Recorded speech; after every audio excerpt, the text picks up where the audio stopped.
Saya sedang sangat kalut dengan hutang yang harus dibayar tanggal 25. Harus bayar. Hutang itu nggak harus bayar, Bu. Yang harusnya apa? Lunas. Tidak wajib bayar, tapi harus lunas. Beda nggak? Ayo, beda nggak, Pak? Tidak harus bayar, tapi wajib lunas. Beda nggak, Bu? Ini jangan salah ini. Ini gara-gara setan di kepala pikiran kita, harus bayar. Akhirnya kita gerabak-gerubuk, gali lubang tutup lubang, karena harus bayar. Oh, harus bayar besok, cari pinjol buat bayar utang. Karena harus bayar. Siapa yang mengharuskan? Gitu. Al-Quran mengharuskan minta penangguhan. Jadi tidak harus, tapi wajib lunas. Buat apa dibayarin kalau nggak lunas-lunas? Betul nggak? Pernah nggak dengar orang udah bayar seumur hidup tapi utangnya nggak lunas-lunas? Bunganya masih besar. Ada nggak? Ada. Iya, sama rentenir. Itu yang jual taman wisata itu, yang videonya ada di YouTube saya, Bu. Nanti lihat, Bu. Ada yang punya HP nggak? Coba dibuka. Sutrisno Nur Humaydi. Utangnya nggak sampai 100 juta, bengkak jadi 500 juta. Ya. Harus bayar nggak itu? Ya, nggak harus. Siapa yang harusin? Ayo, jangan salah lagi. Tapi wajib lunas. Nah, sebelum dilunasi, masalah di utang itu harus diselesaikan dulu. Jangan main bayar aja. Kalau bayar nggak lunas-lunas, buat apa dibayar? Gitu loh. Makanya Al-Qurannya bilang, ya ayyuhalladzina amanu ittaqullah wa daru ma baqiya minar riba. Wahai orang yang beriman, bertakwalah kepada Allah, stop bayar riba. Kenapa harus di stop? Supaya ada musyawarah. Supaya ada negosiasi. Jadi kalau masalahnya udah selesai, apa masalahnya di utang itu? Ribanya dihapusin, bunganya dihapusin, bayar pokoknya aja, baru kita lunasin. Betul nggak? Jangan main bayar, tapi nggak lunas. Nah ini salah nih. Kenapa salah? Kenapa salah berpikir? Karena setan. Udah kita salahin setan aja. Jangan nyalain bapak ini, kasihan. Udah di rumah dikejar debt collector, di pengajian diomelin ustadz, ya kan? Dasar kamu masuk neraka tuh, Bu. Di rumah diancam debt collector, di pengajian diancam neraka. Kasihan nggak, Pak? Nah, jangan makanya. Kasihan, kita salahin setan aja. Dasar tuh setan. Suka membuat pikiran kita ruwet. Saya sedang sangat kalut dengan hutang yang harus dibayar tanggal 25. Saya mau jual tanah tapi belum laku. Yang membuat saya sangat tertekan, musibah datang secara bersamaan. Sampai saya tidak memiliki uang. Saya tidak ingin meminjam lagi. Saya tidak ingin meminjam lagi, Pak. Saya takut. Nah, ada emot, air mata bercucuran. Saya bilang, waduh, kondisi Bapak ini sama seperti kondisi seorang ibu yang pernah curhat kepada saya. Hutangnya banyak, nggak punya aset, nggak punya penghasilan, nggak punya uang, bagaimana bayar utangnya? Ibu perlu mukjizat. Nah, kondisi Bapak sama seperti ibu. Perlu mukjizat. Kalau nasihat udah nggak masuk lagi, bener nggak? Diajakin rukyah, nggak mau, ntar aja kalau udah lunas. Gitu kan. Dinasehatin apa lagi? Makanya dikasih mukjizat. Kira-kira mukjizat Nabi siapa nih yang cocok nih buat masalah seperti ini? Mukjizat Nabi Musa apa? Tongkat. Apa kita kasih tongkat Nabi Musa? Kalau ibu dapat tongkat Nabi Musa, buat apa? Buat pukul debt collector? Apa buat dilelang? Buat bayar utang? Ya? Tapi nggak mungkin kita dapat tongkat Nabi Musa. Nggak mungkin, benar nggak? Yang paling mungkin, Pak, kira-kira kita dapat mujizat apa? Emang kita Nabi dapat mujizat? Bukan kita Nabi, tapi kita dapat warisan mukjizat. Kira-kira kita dapat mukjizat apa? Mukjizatnya Nabi Muhammad. Apa mujizat Nabi Muhammad?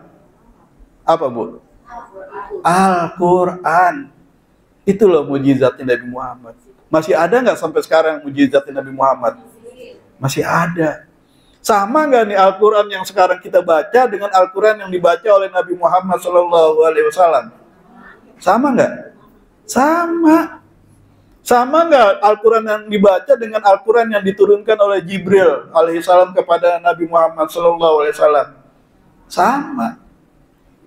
Al-Quran yang diterima oleh Nabi kita, Nabi Muhammad SAW adalah mukjizat.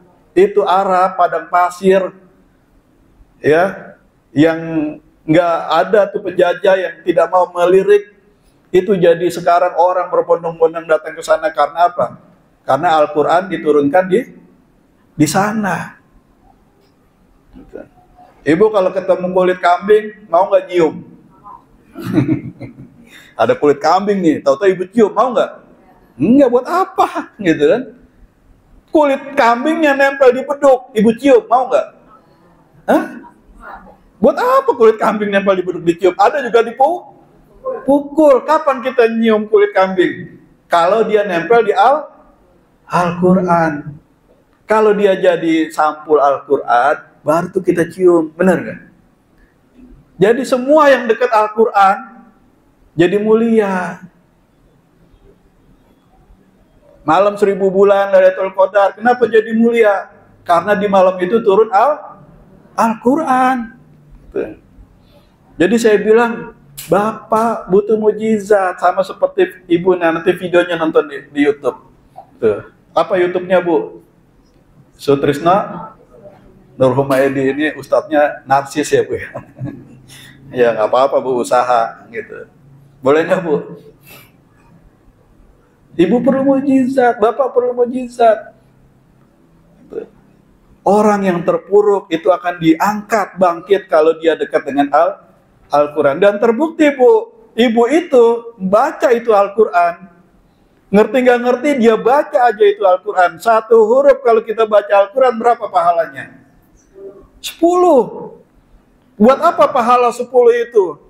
Apalagi dia baca alif lam mim 3 kali 10 30 dzalikal kitabul la raib, hitung tuh hurufnya ada berapa. Ibu berapa baca Al-Quran berapa kali dalam sehari? Berapa kali, Pak? Baca Al-Quran? Hah? Berapa hari, Bu? Apa jangan-jangan nggak ada yang baca ini? Kalau nggak ada yang baca berarti nggak ada yang sholat. Baca berapa kali sehari? 2 kali, berarti sholatnya subuh sama asar. 2, karena di dalam sholat kita baca Al-Fatihah. Al-Fatihah itu adalah Al-Quran, gitu, ya kan? Enggak, kan saya tanya berapa kali baca Al-Quran. Al-Fatihah itu adalah Al-Quran. Jadi kita sholat, baca Al-Fatihah, hitung tuh berapa hurufnya di surah Al-Fatihah. Kali 10. Belum lagi nanti setelah Al-Fatihah kita baca surat yang lainnya, ya kan? Kali 10. Buat apa? Untuk menghabisi dosa-dosa kita. Wa'at bi'isayyatal hasanata tamhuha. Ikuti itu perbuatan dosa dengan perbuatan baik, biar dihapus. Allah mau kasih rezeki, gelasnya masih kotor, dikasih nggak itu? Allah mau kasih rezeki, wadahnya masih kotor. Jadi apa yang harus dilakukan? Cuci dulu wadahnya, bersihkan dulu. Kalau udah bersih, baru tuh dilimpahkan rezeki yang halal, tidak bercampur dengan yang haram. Nah makanya baca Al-Quran, ibu itu baca Al-Quran, udah ngerti nggak ngerti baca. Dalam Al-Quran surah Ibrahim ayat 1 disebutkan alif lam mim. Kitabun anzalnahu ilaika litukhrijan nasa minaz zulumati ilan nur. Al-Quran ini diturunkan kepadamu. Untuk apa? Untuk mengeluarkan manusia dari gelap menuju terang. Bapak itu tadi gelap gak, Bu? Bagaimana cahayanya supaya menuju terang? Baca Quran. Supaya kita dikeluarkan dari gelap menuju terang. Dan akhirnya ibu itu utangnya 480 juta. Terakhir saya dengar bulan November tahun lalu tinggal 100 juta. Mulainya dari mana? Dari baca Quran. Supaya apa? Supaya hati bisa tenang. Supaya apa? Supaya bisa berani ketemu orang. Supaya apa? Supaya bisa negosiasi. Supaya bisa bisnis, cari uang. Betul nggak? Nah, makanya saya ajak nih. Lalu apa jawabannya? Ya Pak, saya sudah nyerah. Nah, tuh. Bukan jawabnya, iya Pak, nanti saya nonton dulu, kan gitu ya. Saya sudah nyerah, terima kasih Pak. Apalagi kira-kira yang kita mau jawab nih Bu, kalau dia udah begitu lagi. Ya udah saya bilang, tiba-tiba saya ingat ayat ini. Nah, silakan dibuka nih yang punya Al-Quran digital. Buat oleh-oleh, bawa pulang. Ini ayatnya Al-Quran surah Az-Zumar. Ayat 53. Nih, saya kasih nih Bu ayat ini ke Bapak itu. Az-Zumar ayat 53. Qul ya ibadiyalladzina asrafu ala anfusihim. Katakanlah wahai hamba-hambaku yang melampaui batas. La taqnatu min rahmatillah. Jangan berputus asa dari rahmat Allah. Pas nggak tuh ayatnya? Jadi Al-Quran berseru, Allah menyeru, katakanlah, ya hamba-hambaku yang melampaui batas, jangan putus asa dari rahmat Allah. Innallaha yaghfiru dzunuba jami'an. Allah mengampuni semua dosa-dosa. Kita kena masalah pasti punya dosa. Supaya masalahnya selesai, dosanya harus minta ampun dulu. Bener nggak? Kita punya utang nggak selesai-selesai, pasti punya dosa. Supaya utangnya selesai, dosanya harus dibersihkan dulu. Allah Maha Pengampun nggak? Nah, ini ayatnya keren Ibu. Coba. Ya, ini kaitannya dengan hamba. Wahai hamba-hambaku. Nah, ini kita. Tugas kita adalah menjadi hamba.